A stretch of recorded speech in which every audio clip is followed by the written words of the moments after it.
At 9:31, the Karamshir 4 clears the upper atmosphere and begins its terminal descent toward the USS Abraham Lincoln. It is traveling at Mach 14, not Mach 3 like the earlier generation systems, not Mach 6 like the weapons Iran used in the opening weeks of this war. Mach 14, 14 times the speed of sound, 4,800 meters per second. At this velocity, the missile covers the distance from its current altitude to the Abraham Lincoln's flight deck in approximately 4 minutes and 20 seconds. The Spy-6 radar acquired the launch at 09:17, 14 minutes ago. The strike group has had 14 minutes to solve a problem that exists in no engagement doctrine ever written. They have not solved it. To understand why, you need to understand what the Karamshir 4 actually is. Because Iran did not fire a conventional weapon at the Abraham Lincoln this morning. The Karamshir 4 is Iran's heaviest, longest-range ballistic missile. 2,000 kilometers of range. A unitary warhead weighing 1,500 kilograms. Nearly double the warhead mass of anything Iran has launched against a carrier in this entire conflict. A single penetrating warhead engineered to defeat the layered armor protection of the largest warships ever constructed. But the warhead is not what separates the Karamshir 4 from everything the Abraham Lincoln has defeated before. The speed is. At Mach 14, the SM-6 fire control computer faces a mathematical problem with no clean solution. To intercept a target moving at this velocity, the fire control system must predict where the missile will be in exactly 4 seconds. The time required for an SM-6 to reach the intercept point within an accuracy margin of less than 10 meters. At Mach 14, a single degree of course correction produces 600 meters of lateral displacement in those 4 seconds. The maneuvering re-entry vehicle of the Karamshir 4 is capable of 2.3-degree corrections during its terminal phase. 2.3 degrees at Mach 14 means the missile can place itself 1,380 meters from where the fire control computer predicted it would be, in the time it takes an SM-6 to arrive at that position. The fire control solution is always wrong. Not by accident, by design, by the specific margin required to guarantee the intercept misses. Iran had spent 4 years studying SM-6 intercept geometry. The Karamshir 4's terminal maneuvering profile was calibrated specifically around the SM-6's maximum correction capability. Not faster than the interceptor, not harder to track, just precisely maneuverable enough that every fire control solution the Aegis system generates will be invalidated by the time the interceptor arrives. Tactical Action Officer Lieutenant Commander Hassan Oa authorized the first SM-6 at 09:24, 7 minutes ago. Clean solution, favorable geometry. The Aegis system had defeated every ballistic threat it engaged throughout this war using this exact solution. The SM-6 reached its intercept point at 09:25 and found nothing. The Karamshir 4 had executed a 2.1-degree correction. The interceptor detonated in empty air. The second SM-6 launched 40 seconds later on an updated solution. The Karamshir 4 corrected again. 1.9 degrees, different direction. The interceptor found nothing. The third SM-6 carried the most aggressive intercept geometry the Aegis system could produce. A near head-on approach designed to compress the correction window to its absolute minimum. Launched at 09:27. The Karamshir 4 waited until the SM-6 was 3 seconds from the intercept point and then executed a 2.3-degree correction. Maximum correction authority. Exactly enough. The third interceptor detonated 1,200 meters from the missile's actual position. 3 SM-6 expended, 3 solutions generated. 3 times the missile had placed itself at precisely the wrong location at precisely the right moment. the Phalanx close-in weapon system activated at 0929 as the Karamshir 4 entered the inner defense envelope. Against a target at Mach 14, the Phalanx engagement window is 0.4 seconds. The fire control computer calculated intercept probability at 2.1%. The system fired anyway. 4,500 rounds per minute, tracking a target moving faster than anything it was ever designed to engage. The rounds reached the intercept point. The Karamshir 4 executed its final pre-programmed correction and flew through the burst undamaged. At 9:30, the Abraham Lincoln initiated an emergency turn to port, the last remaining option, moving the ship far enough that the missile's terminal guidance would need to reacquire in its final seconds. Rear Admiral James Carver had ordered the turn, knowing exactly what the Karamshir 4's guidance system was capable of. Its terminal acquisition cone covers 360 degrees. It does not require the ship to be stationary. It does not require a fixed target. It tracks the Abraham Lincoln's radar cross-section and heat signature simultaneously, and it will find the hull regardless of which direction the carrier turns. He ordered the turn anyway, because it was the last option remaining, and he was not finished trying. At 9:31, every option was exhausted. The Combat Information Center is completely silent. Not quiet, silent. The kind of silence that descends when every person in a room understands simultaneously that there is nothing left to do. OA is staring at his display. 3 SM.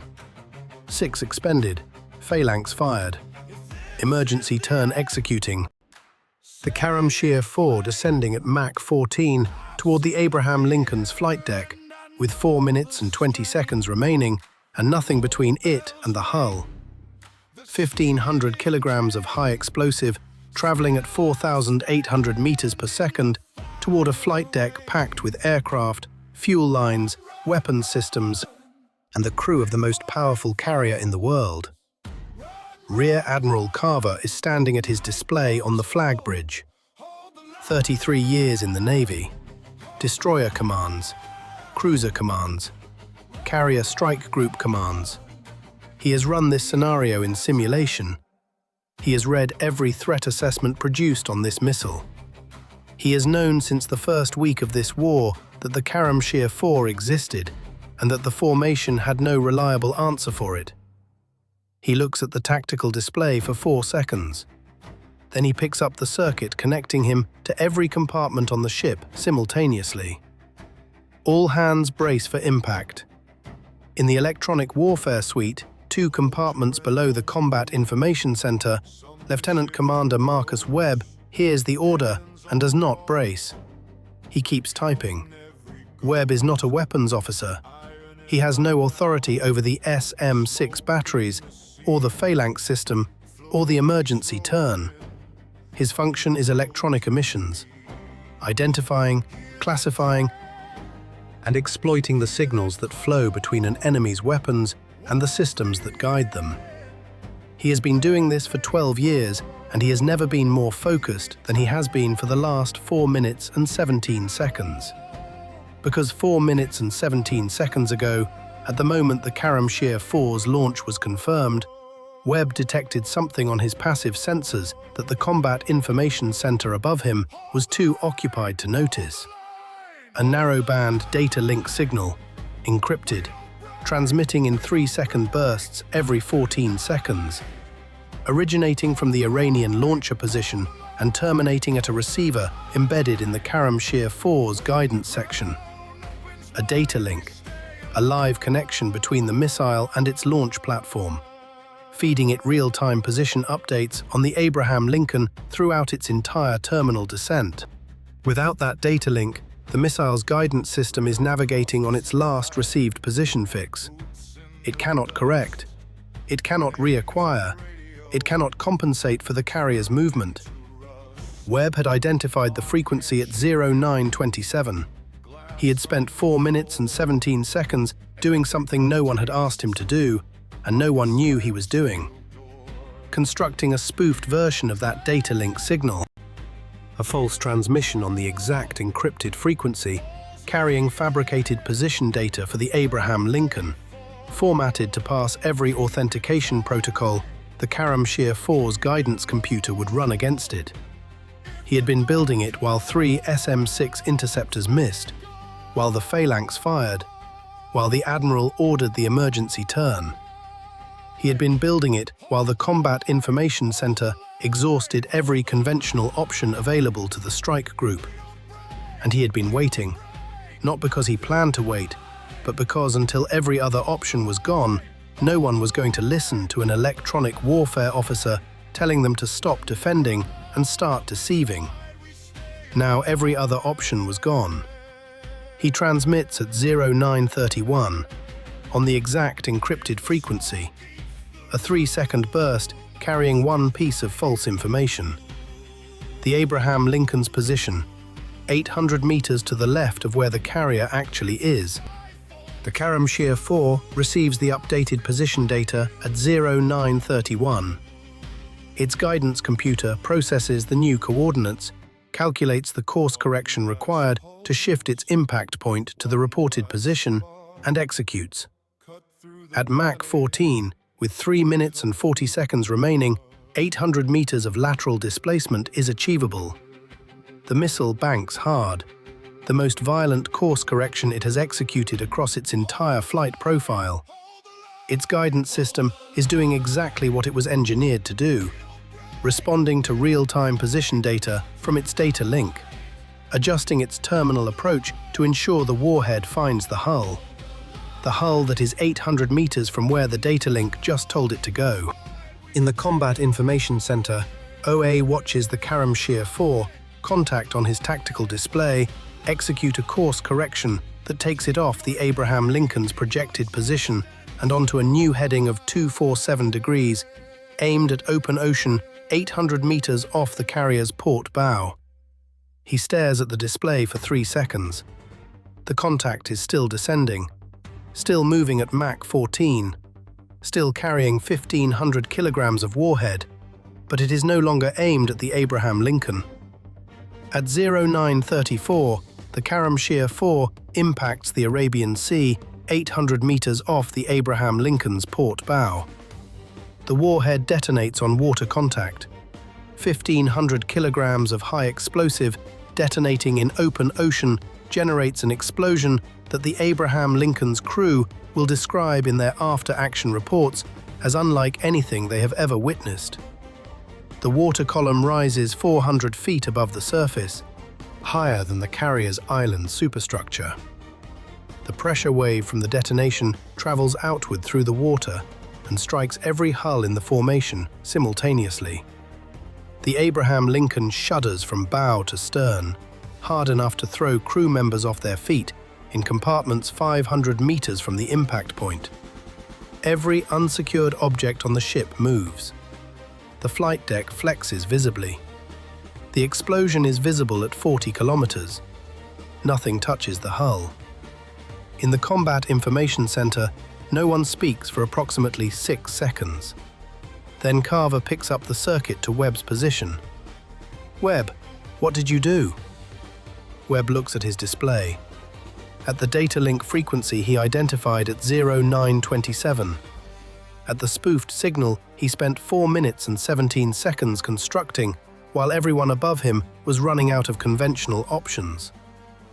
"I fed it a false position, sir. It corrected to where we weren't." Carver is quiet for 4 seconds. Then, "How long have you had that frequency?" "Since 0927, Webb says. 4 minutes and 17 seconds before I transmitted." Now America's response begins, and it does not end with one launcher. Webb transmits the Karamshir 4's data link frequency to every EA-18G Growler operating in the theater at 0935. 4 Growlers. Each one immediately begins transmitting focused jamming on that specific frequency across its entire operational sector. The data link that delivers real-time targeting updates to every Karamshir 4 in Iran's remaining inventory goes blind simultaneously across the entire theater. Every launcher, every missile sitting on a rail, every battery Iran has been holding in reserve. Iran's most capable missile is not just neutralized, it is blind. Every Karamshir 4 Iran has left cannot receive targeting updates, cannot correct in terminal phase, cannot locate a moving carrier. At 0938, Rear Admiral Carver authorizes the strike package that American intelligence had been constructing since the war began, targeting data on every Karamshir 4 storage facility, assembly complex, and underground launch installation in Iran. Locations derived from 21 days of continuous surveillance using satellite imagery and signals intelligence, combined with the specific launcher position Webb had triangulated from the data link frequency during the engagement. 18B GM-109 Tomahawk cruise missiles launch from the Abraham Lincoln's vertical launch cells at 0940. Not one target, 18 targets, simultaneously. Every confirmed Karamshir 4 facility in Iran. Storage sites, underground assembly complexes, the launch facilities carved into mountain ridgelines. The production infrastructure that had taken Iran 11 years to build. The first Tomahawk impacts at 10:27, the last at 10:44. 17 minutes, 18 targets. Every Karamshir 4 facility in Iran ceased to exist between 10:27 and 10:44. In the electronic warfare suite, Webb wrote his engagement log in 2 sentences. Iran fired its most capable missile and fed it real-time position data for 9 minutes. We spent 4 of those minutes constructing a signal that told it we were somewhere else. Iran fired its most powerful missile at the USS Abraham Lincoln, a 1,500-kilogram warhead moving at Mach 14 that defeated 3 SM-6 interceptors, defeated the Phalanx system, and forced the Admiral to order all hands to brace for impact. A missile that was 3 minutes and 40 seconds from the flight deck when it received 1 false data transmission and corrected 800 meters into open ocean. America's response did not just destroy the launcher, it ended the program. 18 facilities, 17 minutes. Iran's most powerful missile, every last one of them gone. And the lesson Iran carried home from the Arabian Sea that morning was the one it least wanted to learn. That the most dangerous element of American naval power is not the system that shoots back. It is the man 2 compartments below the Combat Information Center who spent 4 minutes and 17 seconds building a solution nobody asked for, and waited until everything else had failed to use it.